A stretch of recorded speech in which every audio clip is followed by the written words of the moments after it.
जय एकादशी माता की जय हो। श्रीमन्नारायण भगवान की जय हो। राधे राधे, जय श्री कृष्णा। आज मैं लेकर आई हूँ एकादशी की व्रत कथा। चैत्र मास के शुक्ल पक्ष की कामदा एकादशी की व्रत कथा है। इसके सुनने मात्र से सभी पाप नष्ट हो जाते हैं।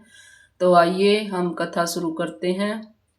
नहा धोकर गंगा जल से पवित्र होकर और ठाकुर जी को गंगा जल से नहलाएं, पीले वस्त्र पहनाएं, खुद भी पीले वस्त्र पहने और सुबह श्रीमन्नारायण भगवान का जाप करें सुबह से शाम तक। और आइए अब कथा शुरू करते हैं। बोलिए श्रीमन्नारायण भगवान की जय हो।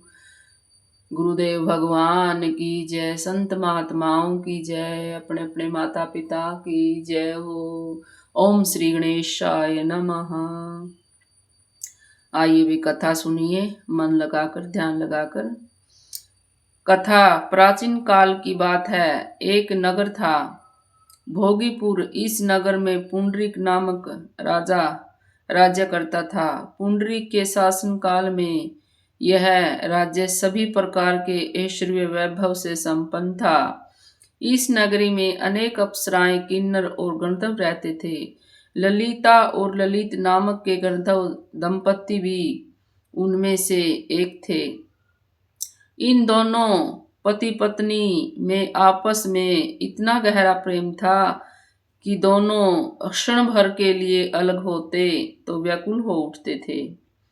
एक बार राजा पुंडरीक की सभा में ललित का गायन चल रहा था।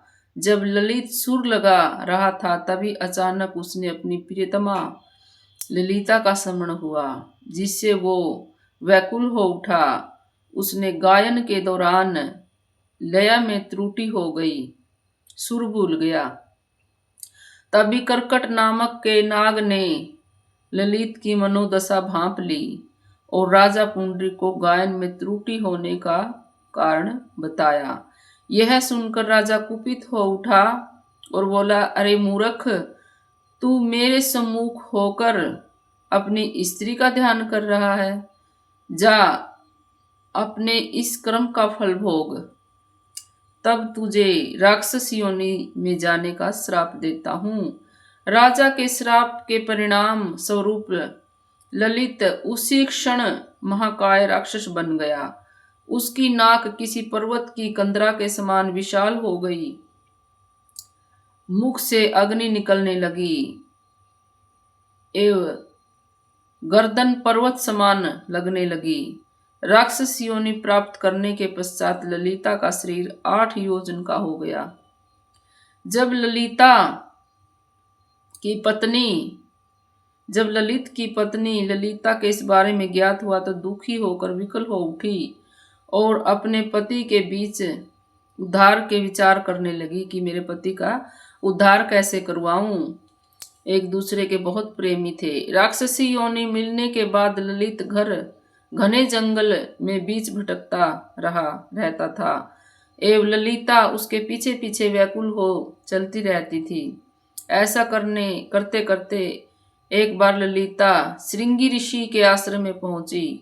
वहां पहुंचकर मुनिवर को अपने पति के मिले श्राप के बारे में सब कुछ विस्तार से बताया और उन्हें राक्षस योनि से मुक्ति पाने का उपाय सुझाने का आग्रह करने लगे। श्रृंगी ऋषि बोले, गंधर्व कन्या, कुछ ही समय में चैत्र शुक्ल एकादशी आने वाली है, जिसका नाम कामदा एकादशी है।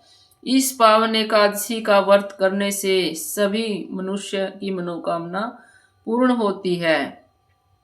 राक्षस योनि से मुक्ति दिलाना चाहती है तो एकादशी का व्रत कर और संपूर्ण फल अपने पति को दे दे, जिसे राजा के श्राप के प्रभाव से नष्ट हो जाएगा और असुर योनि से मुक्त हो जाएगा।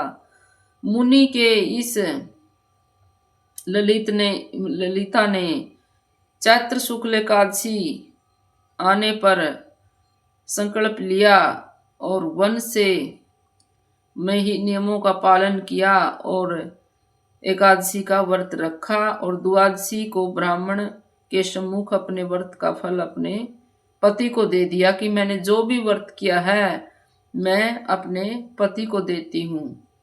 मेरे इस व्रत के फल से मेरे पति को प्राप्त हो जाए और ये राक्षस योनि से मुक्त हो जाए। कामदा एकादशी का यह व्रत के प्रभाव से उसका पति राक्षस योनि से मुक्त हो गया और एक सुंदर शरीर हो गया दोनों का। और प्रणाम करके संत महात्माओं के चरणों में दंडवत करके और वन में से वो विमान में बैठकर स्वर्गलोक को चले गए। हे एकादशी माता, जैसे ललिता और ललित का दुख दूर किया, उनका श्राप से मुक्त किया, ऐसे सभी को करना परमात्मा। और मैं भी आज अपना व्रत अपने पति को देती हूँ। विष्णु भगवान, जो भी कष्टी आई है उसे दूर करना और सभी के समस्त भक्तों की कष्टी को दूर करना। जो भी जिस पर कष्टी आई है परमात्मा सभी पर कृपा करना, सभी पर कृपा करना। बोली सत्यनारायण भगवान की जय, एकादशी माता की जय। इसके सुनने मात्र से सभी पाप नष्ट हो जाते हैं। और जो हमने तिल के दाने लिए थे हाथ में, वो जल के लोटे में, क्यों तिल का महत्व है, इस दिन चावल का हाथ नहीं लाना है, तो तिल के दाने जल पात्र में डालें और ये जल सूर्य भगवान को अर्पित करें। और आज के दिन एकादशी में जल मत देना, क्योंकि एकादशी भी एकादशी तुलसी भी एकादशी का व्रत रखती है। बोले सत्यनारायण भगवान की जय हो। और व्रत सारा दिन सत्यनारायण का जाप करें और सुबह कल को द्वादशी के दिन भगवान का खिचड़ी का भोग लगाकर व्रत का पारण करें। बोली स्त्री। अब चलो आरती करते हैं। सत्यनारायण भगवान की जय हो, विष्णु भगवान की जय, गुरुदेव भगवान की जय हो। मन में बसा के तेरी मूर्ति, उतारूं है गिरधर मैं तेरी आरती। करुणा करो कष्ट हरो ज्ञान दो भगवन, भाव में फंसी नाव मेरी तार दे भगवन। दर्द की दवा तुम्हारे पास है, जिंदगी दया की है भीख मांगती। मन में बसा के तेरी मूर्ति, उतारूं है ग्यास माता तेरी आरती। जिसने तेरा नाम लिया उसके जागे भाग, सोती हुई जिंदगी से अब तो प्राणी जाग। कम है जिंदगी कर ले बंदगी, प्रभु का हाथ है तो मौत भी न मारती। मन में बसा के तेरी मूर्ति, उतारूं है मोहन मैं तेरी आरती। वेद तेरी महिमा गाए संत करे ध्यान, नारद गुणगान करे छेड़ वीणा तान। भक्त तेरे द्वार करते हैं पुकार, मेरे गुरुदेव तेरी गाएं आरती। मन में बसा के तेरी मूर्ति, उतारूं है मोहन मैं तेरी आरती।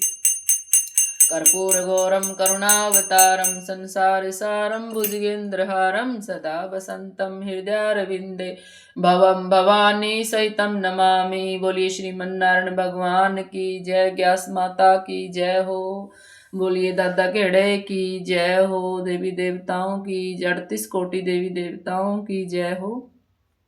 सारा दिन निराहार रहकर व्रत करें और हो सके तो एक बार ही करें, नहीं तो 2 बार आप फलाहार ले सकते हो। बोले सत्यनारायण भगवान की सबसे बड़ा है नाम जाप करो, सारा दिन संकीर्तन करो, भगवान का कीर्तन करो। श्रीमन नारायण नारायण नारायण, भजमन नारायण नारायण नारायण, श्रीमन नारायण नारायण नारायण, लक्ष्मी नारायण नारायण नारायण। बोले श्रीमन नारायण भगवान की जय हो।